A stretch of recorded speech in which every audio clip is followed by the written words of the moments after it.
Thank you for joining me today. And today, I figure we'll mix it up a little bit today. Now, you might have a trigger warning on this, so if you're deeply religious, you might get triggered if you're hearing some of the things that I would say. And that depends, like I said. But at the same time, I I say this: anytime you're triggered, and I do mean anytime, that's the time for you to go within yourself and find out why that triggered you. Because what is actually triggering you is telling you, hey, I don't agree with the way you're thinking. That's why you're triggered. So you should go inside and find out where's the disconnect. That's what triggers are for. So when somebody's triggered you, if you're thinking from a higher perspective, you'll actually thank them. Like, oh, you know what? Thank you for showing me what I need to fix. Because guess what? When you go and you fix that trigger, they can no longer trigger you again. Just a little food for thought. But I will proceed on. So, like I said, I'm going to talk about, as you can see by the thumbnail, it's going to be referring to the Tower of Babel. So in order to do that, we're talking about Genesis 11. And I'll be reading from the King James Version. And I'm going to do 1 through 8. So, and the whole earth was one language and of one speech. And it came to pass, and they journeyed from the east, and they found a plain in the land of Shinar, and they dwelt there. And they said to one another, go to, let us make brick, and burn them thoroughly. And they had brick for stone, and slime for their mortar. And they said, go to, let us build us a city and a tower, whose top may reach unto the heavens. And let us make us a name, lest we be scattered abroad upon the face of the whole earth. And the Lord came down to see the city and the tower, which the children of men built. And the Lord said, behold, the people is one, and they have all one language, and this they begin to do. And now nothing will be restrained from them, which they have imagined to do. Go to, let us go down there and confound their language, that they may not understand one another's speech. So the Lord scattered them abroad from which the face of all of the earth, and they left off to build the city. Now, that's why this is where your trigger warning may come in. I'm just going to let you know. Because when I read this, there's no way you can convince me that when they say Lord, that they're referring to who you would call God, who I would call God. I can't say who you would call God, who I would call God. I will say that. Who I would call God would not do any of the things that this verse is stating. Now, who would do this? Well, let's look at what's going on here. It says King James Version of the Bible. This is an actual king in that time. So King James actually had a Bible constructed for him. This is the King James Bible. He had it constructed for him.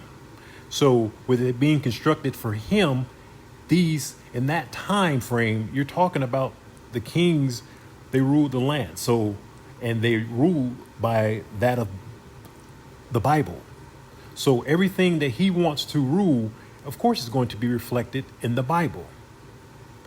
That's why you have verses in the Bible talking about slaves should obey their masters just like it was God or something like that, paraphrasing that verse, but it's in the Bible. You think God's going to tell? No. People who wanted that in there, and when you're preaching this to the people, want them to believe that that's what God is saying. But like I said, this is in the time of a king.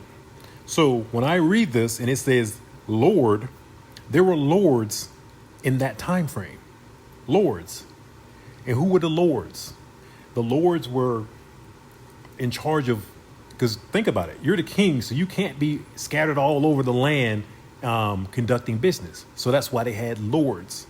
These lords were scattered in certain areas. They were in control of certain areas, and they collected taxes. If the king said something, they enforced those laws, passed it down, and they worked with the kings. So when I read this, if you're referring to God, why would God need to come down to see something? God is everywhere. God is everything. He don't need to come down to see nothing.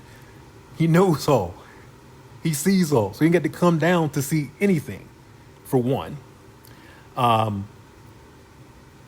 And God is about unity, love. God is one. God is everything. So God is not going to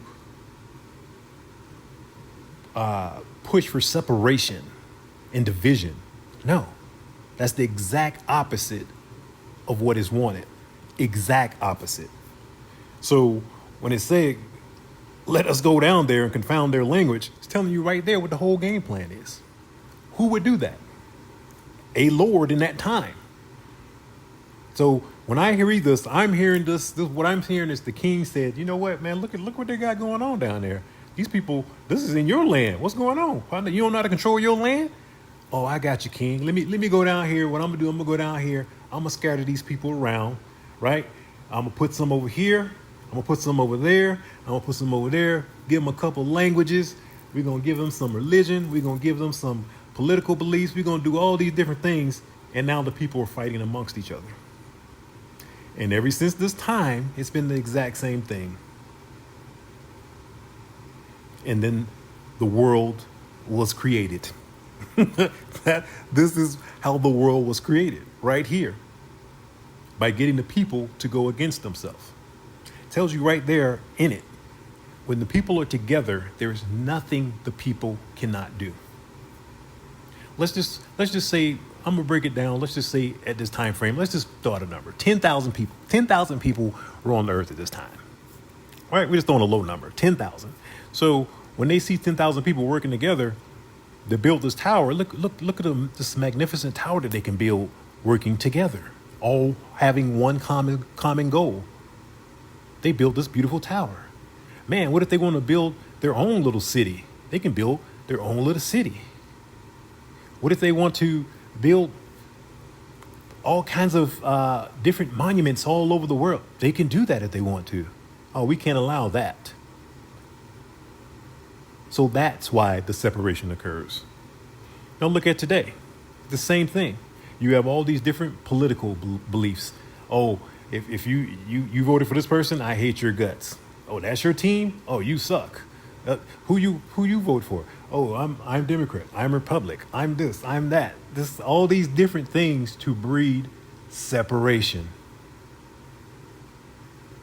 Race. All these different things are breeding separation. That's it.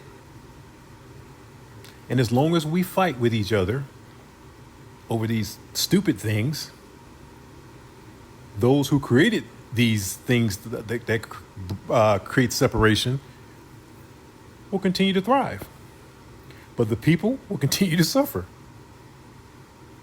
When it's like easy to see that if we work together on one common accord, what can't we accomplish?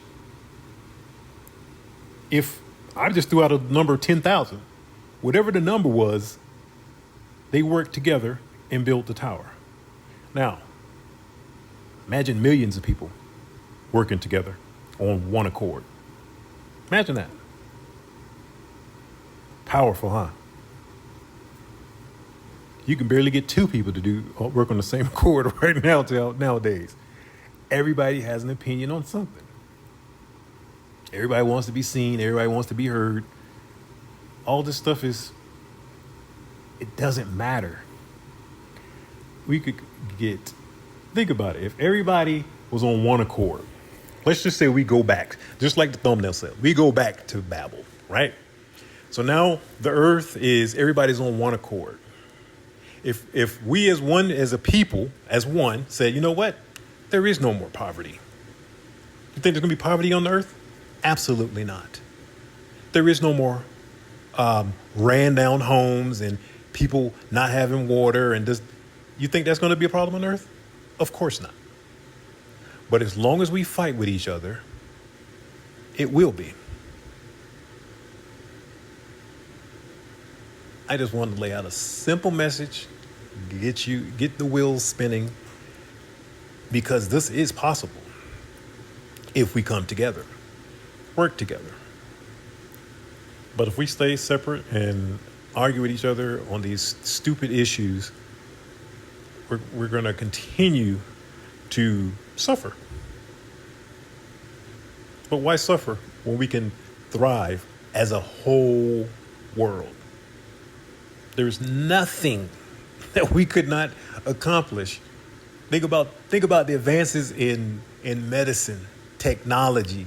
All of these things would be possible if everybody's working together. Think about how great this place would be. And also, by living in a place like Babel, you see everybody's working together, and you will be able to point out very easily who is against that. It will be very easy to spot who's not with that. Very easy. Just throwing it out there. So I'm going to leave that message there. And as always, actually, I'm going to do something. I'm going to say something different. For this message in particular, if Babel is a place that you would like to live, smash that like button. If not, don't. I would love an accurate number of thumbs ups for this message. If Babel sounds like a place you would like to live in this time of now, where we are working on one accord, there is no poverty, everybody works together, it's a high vibrating energy on the planet, and it's just peace. Very well possible. If that sounds like a plan, smash the like button. And if you're called to, subscribe. And if not, I'll check in the next message.